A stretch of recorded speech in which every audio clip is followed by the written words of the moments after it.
Muy buenas tardes, feliz inicio de semana para todos ustedes. Antes de entrar en el tema, me gustaría pedirle su ayuda para hacer crecer esta comunidad y que esta información llegue a más personas. Es por eso que lo invito a que haga clic en el icono de me gusta, comparta este video y suscríbase a este canal en YouTube. Luego, active la campanita para recibir todas las notificaciones y actualizaciones. Señores, la tragedia de la semana pasada estremeció no solamente a la República Dominicana. Como ya saben, el techo de la icónica discoteca Jet Set en Santo Domingo se desplomó durante un evento en vivo del merenguero Ruby Pérez, dejando más de 220 muertos, entre ellos el propio cantante y otras reconocidas figuras. Según tengo entendido, en el momento del incidente, en el lugar había entre 500 y 1000 personas. Establecimientos de alta concurrencia, como la discoteca Jet Set en República Dominicana, deben cumplir con normas específicas sobre accesos, salidas de emergencia, sistemas contra incendio y capacidad de soportar cargas dinámicas. Hoy intentamos entender cómo una estructura como esta pudo colapsar repentinamente y también se pudo haber evitado esta tragedia. Según he podido confirmar, el edificio fue construido hace 52 años, en 1973, como una sala de cine, lo que sugiere un posible desgaste estructural. A esto se suman modificaciones en el uso del espacio y, según expertos, un incendio ocurrido años atrás que pudo haber debilitado la resistencia de los materiales del techo.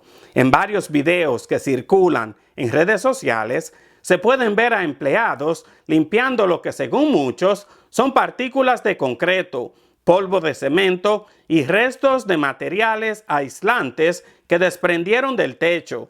Este desprendimiento reveló posibles fallas estructurales acumuladas por años, como filtraciones, sobrepeso en la losa original y materiales deteriorados por el tiempo. Cuando hay filtraciones en una estructura, las varillas de acero comienzan a oxidarse y con el tiempo esto hace que pierdan resistencia, debilitando seriamente toda la estructura que ya mostraba señales de desgaste antes del colapso. Otra de las razones que han dado los ingenieros está relacionada con la iluminación y el sonido, ya que estos sistemas implican gran cantidad de energía, generando compresión y vibraciones, las cuales ayudan a agravar las fallas ya existentes. El Ministerio de Obras Públicas no ha dado declaraciones y aún se desconoce con qué frecuencia se realizaban inspecciones en el local. Y el dueño del Jet Set, buscando en redes sociales, encontré un video de Antonio Espaillat, el propietario de la discoteca, expresando su dolor por la tragedia. Espaillat aseguró que está cooperando con las autoridades en la investigación. Escuchemos. Hoy queremos dirigirnos, sobre todo, a las familias afectadas por la tragedia ocurrida anoche en Jet Set. No hay palabras suficientes para expresar el dolor que genera este acontecimiento. Lo que pasó ha sido devastador para todos. Queremos que sepan que estamos con ustedes, que compartimos su angustia. Desde el primer momento hemos estado colaborando de forma total y transparente con las autoridades.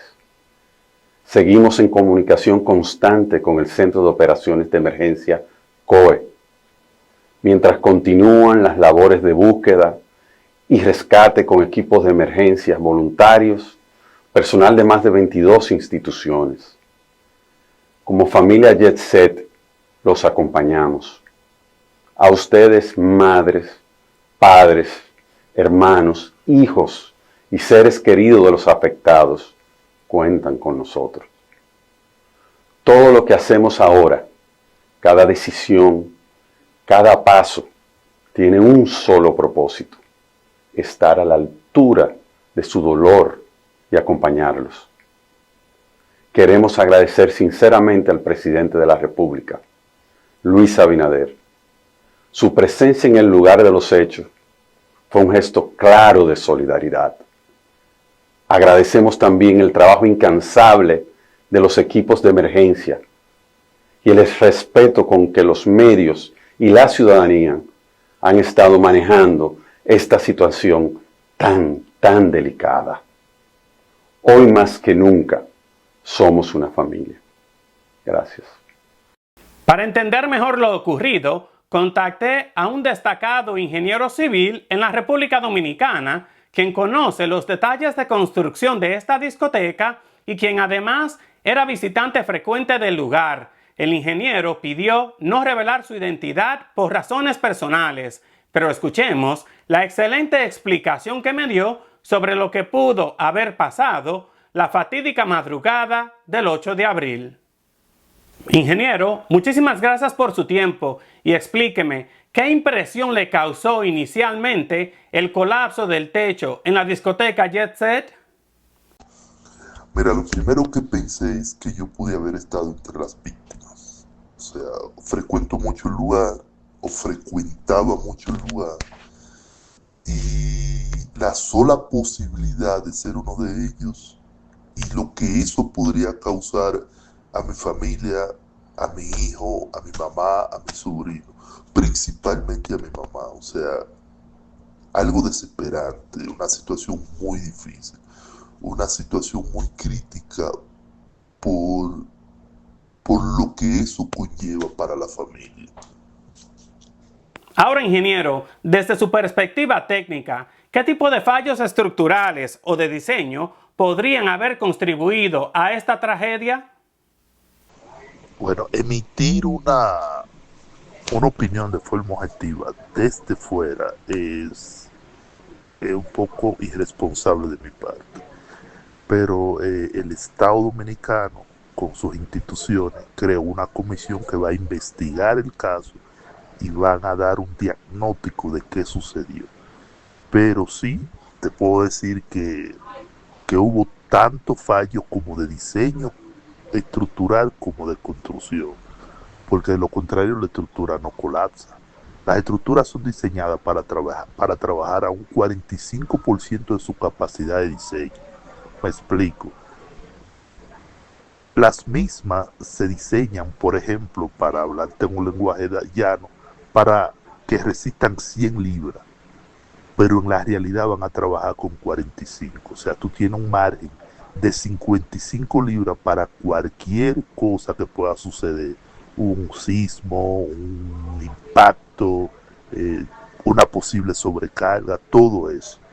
Entonces ahí hay una mezcla de falta de diseño. Desde mi perspectiva ahí no hubo ningún diseño específico. Y falta de todo. O sea, eso es una mezcla de descuido total. Pero ¿cuáles son las causas más comunes de colapsos estructurales en locales comerciales como este? Bueno, las causas más comunes en colapsos y tragedias como esta, mayormente en plazas comerciales, en locales comerciales y también en edificios de vivienda. Primero, la falta de planificación y segundo, la falta de diseño.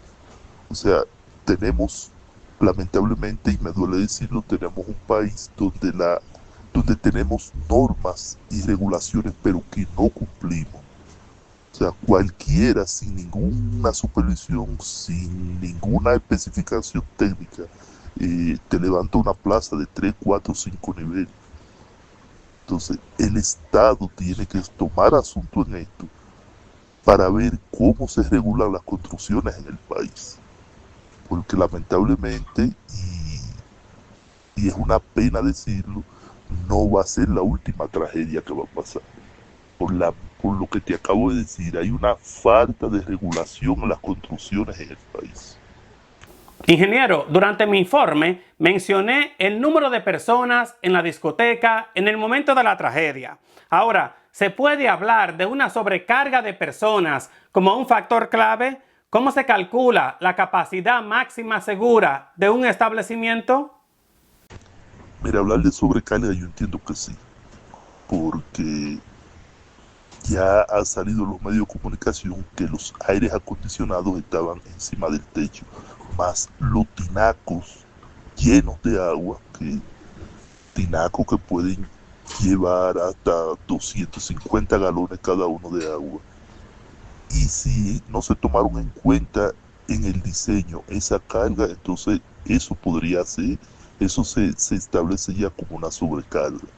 Y sí, claro que sí que hay sobrecarga. ¿Qué pasa con los diseños? Mira, cada estructura se diseña con una carga viva.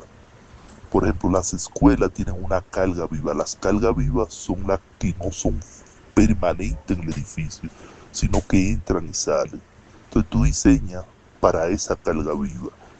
Una escuela, un edificio comercial, un hospital. Esas estructuras llevan una carga viva por encima de lo normal, por la cantidad de gente que entra y sale en la misma.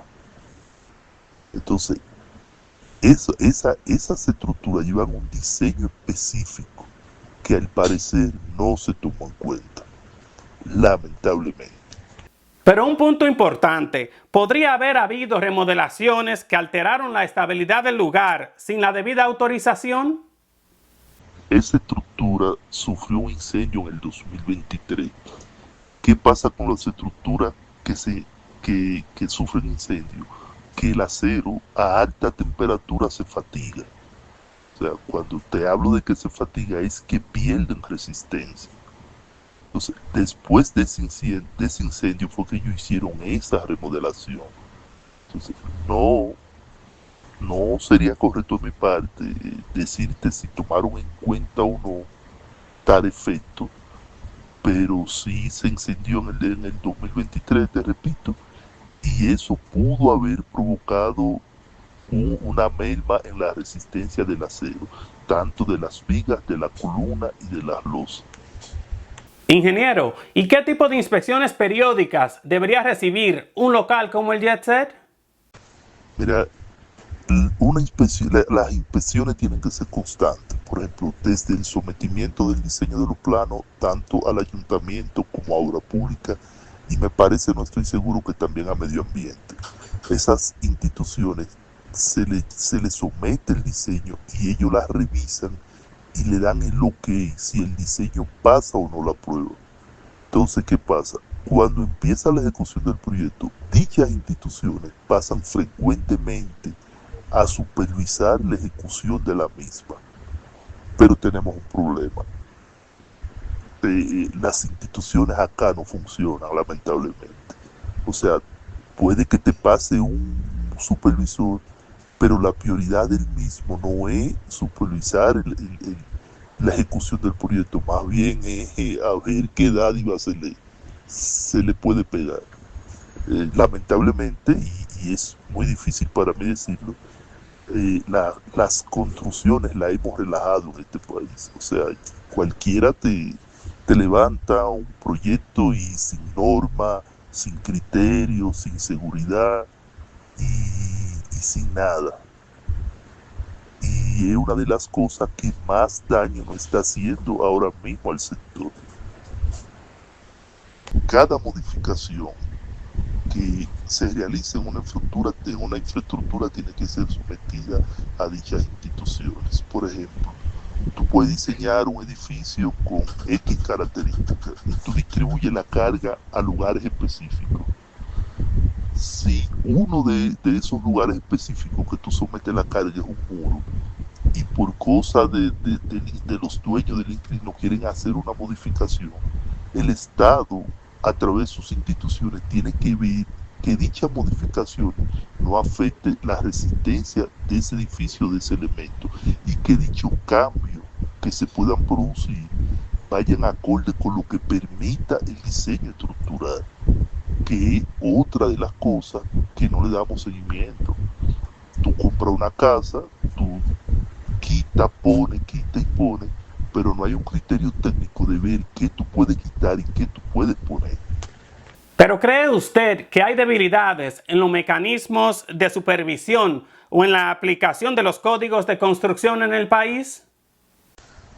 Bueno, debilidad no tenemos, porque algo es débil cuando funciona con precariedad. En el caso de nosotros tenemos una ausencia total de supervisión.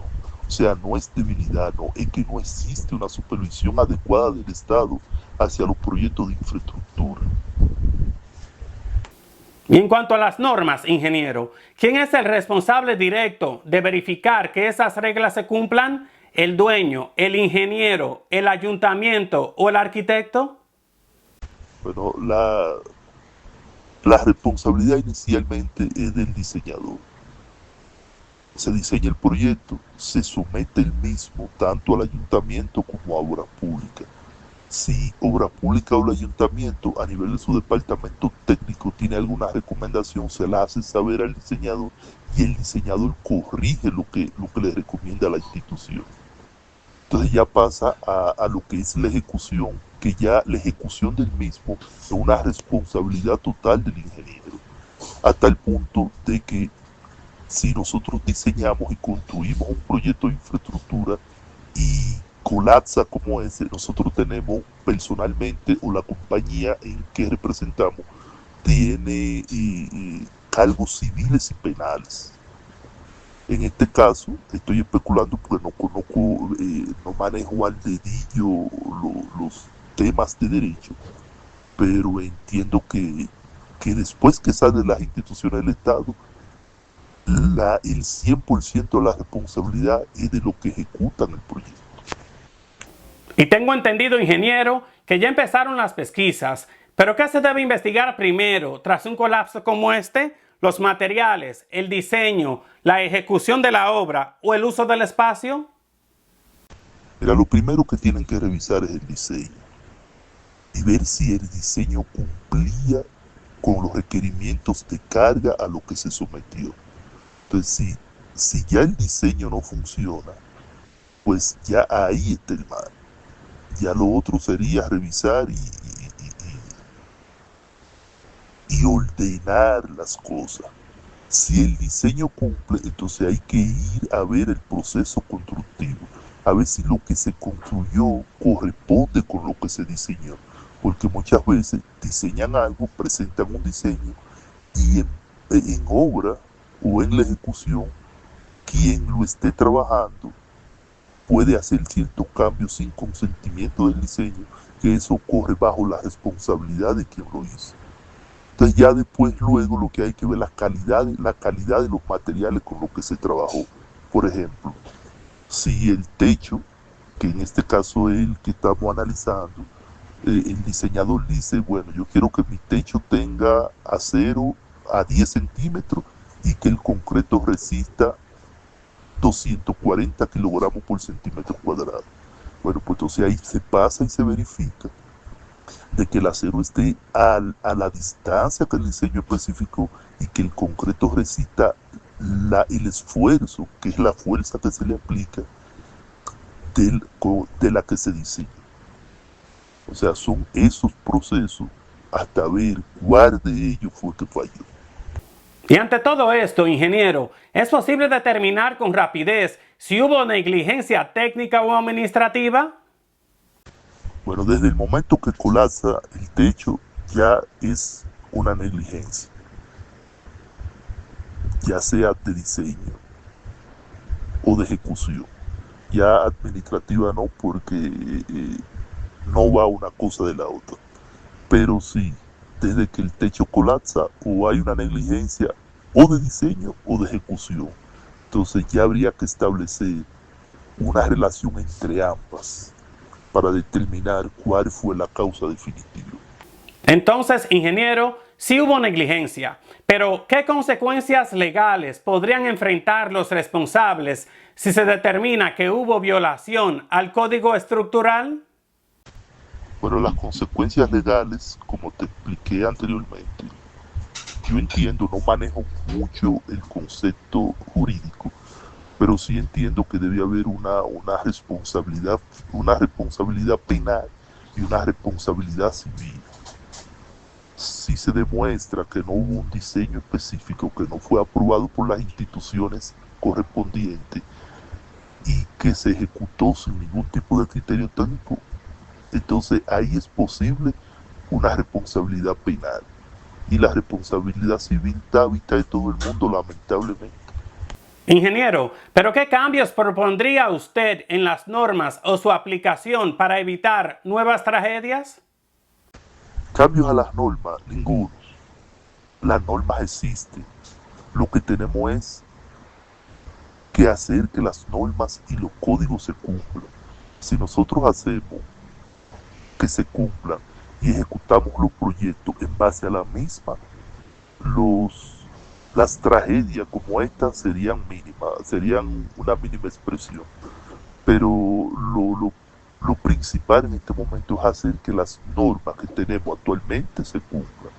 Si luego hay que hacerle ciertas modificaciones, pues con el desarrollo de los proyectos y la experiencia, vemos qué podemos hacer. Pero vuelvo y te repito, por el momento lo que tenemos es hacer cumplir las normas que tenemos actualmente vigentes. Entonces, una pregunta que nos hacemos todos nosotros, ¿se podría haber evitado esta tragedia de alguna manera? La tragedia se pudo haber evitado en el 2003, cuando la estructura se quemó, que se produjo un incendio. Ellos debieron hacer un rediseño y organizar todo y hacer una estructura segura. Pero, te repito lo mismo, falló la supervisión, falló la ejecución y falló la falta de planificación y la ejecución de un diseño adecuado a los requerimientos de la estructura.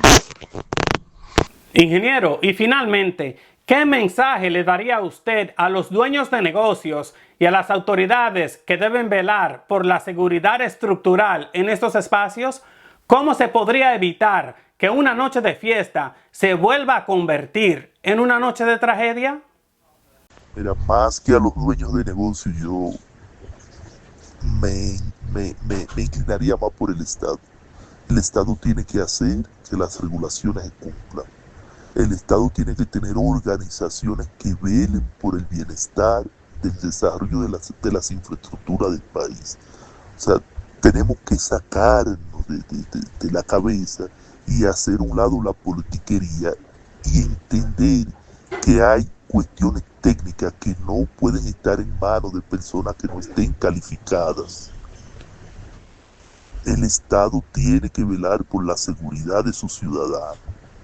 Como les dije al principio, hasta el momento las autoridades no han ofrecido un informe oficial sobre las causas del colapso. Sin embargo, los indicios apuntan a una combinación letal de errores estructurales, sobrecarga, vibraciones constantes y falta de mantenimiento. Y como nos explicó el ingeniero, esta tragedia sí pudo haberse evitado.